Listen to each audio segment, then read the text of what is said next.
mënul weddi également que ci Ousmane Sonko lañ dégg mu ne ndaw yi am ngeen doole entraîné ngeen dama leen di laaj ngeen jóge ñi ko mën nañ jóge seeni dëkk ñëw Dakar ñu dem palais génne président de la République qui est élu démocratiquement par les Sénégalais avec 58% des Sénégalais élus ko ñu génne ko traîner ko comme Samuel Doe xëy na sax xale yi muy waxal ñu ci bari xamuñu en fait réellement le cas Samuel Doe lan la Samuel Doe tout le monde sait la façon dont il a été traité au Libéria aux yeux aussi de tout le monde donc loolu également véritablement mu ngi fi ak yeneen propos yoo xam ne nii loolu fee la xam nga bu ma nee fee la mooy loo xam ne nii Fat Abdou Ndeye Fatou Fat Abdou même monsieur Dianté ñun ñëpp kenn du ne dégguñu ko walla amul maintenant deuxième niveau d'analyse bi mooy la qualification ñuy glisser ci champ juridique bi foofu man damay wax ne du ma qualifier fait xam nga yéen journalistes yéenay wax ne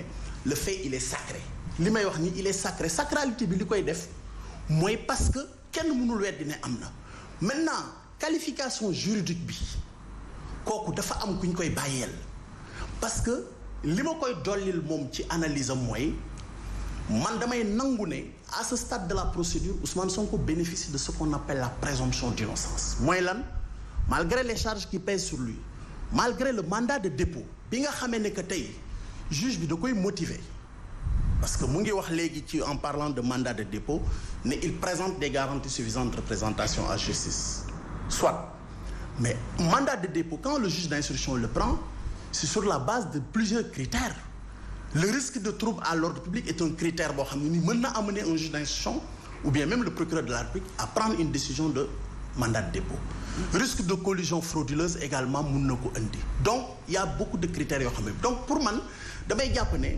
c'est le juge d'instruction tey fee yooyu ñu dégg ñun ñëpp moom moo ñuy wax in fine à la clôture de son instruction par rapport aux 8 chefs d'inculpation sous le couvert de la présomption d'innocence ndax am na wala amul mais un citoyen sénégalais nag bu mu neex bu fekkee da nga ànd ak Ousmane Sonko mun nga taxaw de façon subjective nga def ni monsieur Dianté def nga ne man jàpp naa ne deful dara dañ ko war a bàyyi mais man dama jàpp ne tey il n'y a que le juge d'instruction à la fin de son instruction moo ñu mun a wax ndax ces 8 charges taxaw na wala taxawul loolu la ñu naan la qualification juridique xam nga man avocat à la cour là mënoon naa qualifier mais du ma qualifier xam nga tax du ma qualifier je n'ai pas le droit de me substituer au juge. mais pour la dissolution de Pastef. non danaa ci ñëw ko tamit si gaaw non loolu danaa ci ñëw ça n'a aucun lien danaa ci ñëw ça n'a aucun lien mais dama bëggoon boole nañ ko ci li ñuy ñaxtu état de droit ça n'a aucun lien avec l'arrestation vous savez Ndeye Fatou. suñuy non mais la dissolution de Pastef. mais c'est juste après le placement sous mandat de dépôt. oui mais amul lien juridique je veux dire. Ce n'est pas parce qu'aujourd'hui on a arrêté Ousmane Sonko qu'on ne peut pas dissoudre le parti politique parce que le parti politique a une personnalité juridique qui lui est propre qui est différente de la personnalité de monsieur Ousmane Sonko. C'est un ensemble de ay nit ñoo ko bokk c'est une association privée au lendemain des indépendances bi ñuy dissoudre le parti PAI et c'est le 31 juillet qu'il y a eu les manifestations c'est le premier qu'on a dissous le parti. Donc presque dans un temps voisin. Mais maître. Non mais événement de 1960 ngay jël. non comme exemple en 2023. mais nous faisons du droit. Combien de décennies après. dama ne beneen bi da nga may yowoo ci foofu beneen bi jëlal les dispositions légales. C'est la Constitution en son article 4. nga combiner ko ak l'article 4 de la loi de 89 bi réglementer les partis politiques doo gis une seule fois. sur les cas de dissolution des partis politiques ñu ne la pour nga mën a dissoudre parti politique il faut que. Le responsable moral du parti def l'objet d'une condamnation déedéet. Alors mais dafa am ay conditions le trouble à l'ordre public man nekkuma fi je ne suis pas à la place de l'autorité administrative qui a pris l'arrêté je pense que l'autorité administrative a suffisamment motivé son arrêté de dissolution ñoom xam nañu li leen yoon may parce que damay wax ne il y a que 2 possibilités aujourd'hui face à ça soit ñu user des voies de droit que la loi leur offre xam nañu ko du man maa leen koy wax bu ñu demee il y a la justice administrative boo xam ne nii moom décision dafay nekk ci kaw décision autorité administrative. Alors mais su fekkee censuré na ko nga may ma rek Fatam. beneen bi mooy parallélisme des formes un décret est pris par l'autorité un autre décret mën na ñëw rétracter ce décret là pour réhabiliter le parti yooyu mooy cas yi nga xam ne am na donc kon bu ñu fi nekk di def amalgame disposition légale yi waxul ne. il faut que le président du parti ou le secrétaire général du parti. maintenant ma ñëw ci missive bi. oui. waaw allez-y. voilà donc loolu dama doon def ay précisions. bu ñu ñëwee ci missive bi defe naa ne tey ñi ma dégg yëpp gis nañ ma def ci sotti d'abord il faut qu'on rappelle que ñi bind missive bi waxuñu ne que démocratie Sénégal dafa nërmelu wala état de droit dafa nërmelu waxuñu ko ñoom dañuy wax la préservation xam nga looy préserver mooy lu am moo tax tey suba ma ne kenn du nattable Sénégal tey que c'est un modèle en matière de démocratie et en matière de droit de l'homme d'état de droit ñoom ñoo ko wax la préservation de l'état de droit la préservation des acquis démocratiques te loolu man du ma bett parce que le professeur Serigne Diop mais suñu gistoon mun na sax duñu laaj ñu préserver oui mais préserver non xam nga préserver mooy téye maanaam mën nga lancer un appel maître li ngay làkk ñëpp dégg nañu ko non xam nga yow non Sénégal nga nekk Sénégal la ñu nekk est-ce que yow jàpp nga oui maintenant est-ce que jàpp nga ne comme ni ñu ko waxee ces acquis démocratiques sont toujours là ces acquis sont intacts wax naa ko tey dama ne Fat Abdou moi je n'ai pas de complexe par rapport à des sommités que je respecte. Le professeur Serigne Diop, c'est une grande sommité.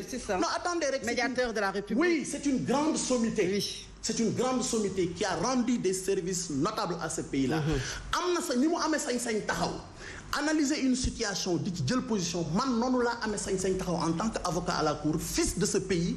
Le pays qui m'a tout donné. Non mais xam nga également ñoom bu ñu demee non nga may ma rek parce que. on a comme ne non attends Fat Abdou. xam nga man li may bañ. non xam nga li may bañ. dans ce pays. il faut qu'on arrête quand même.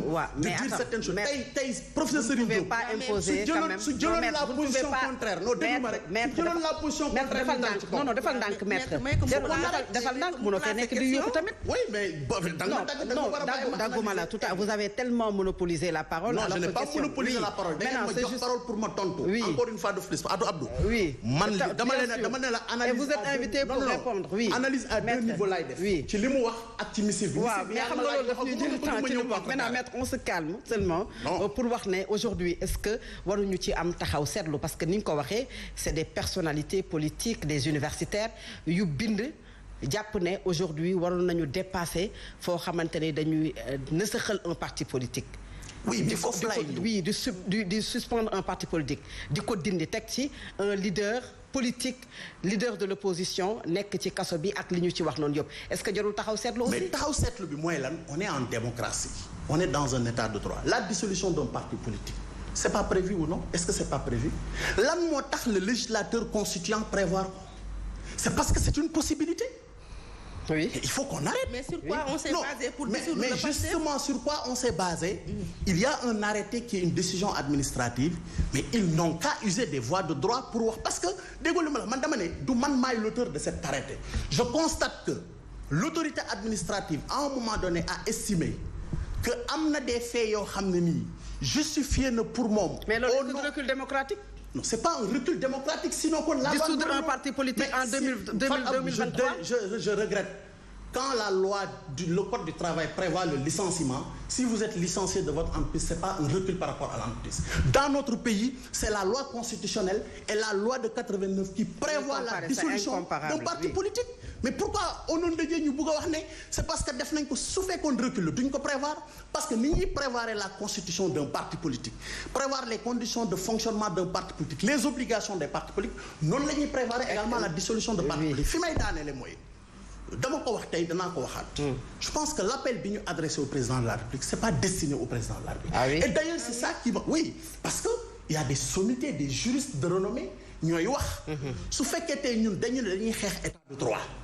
justice sociale démocratie mais nan lañ mën a nangoo ay kilifa yu toll noonu ne président de la République jëlal sa loxo nga dugal ko ci un dossier d'information judiciaire. dama bëgg nga expliquer ñu dama bëgg expliquer ñu si Serigne Bara Ndiaye ñu ne bàyyi nañu ko nga leeral nañu éclairage juridique ñu ne bàyyi nañu Serigne Bara Ndiaye ñu ne le procureur s'y oppose.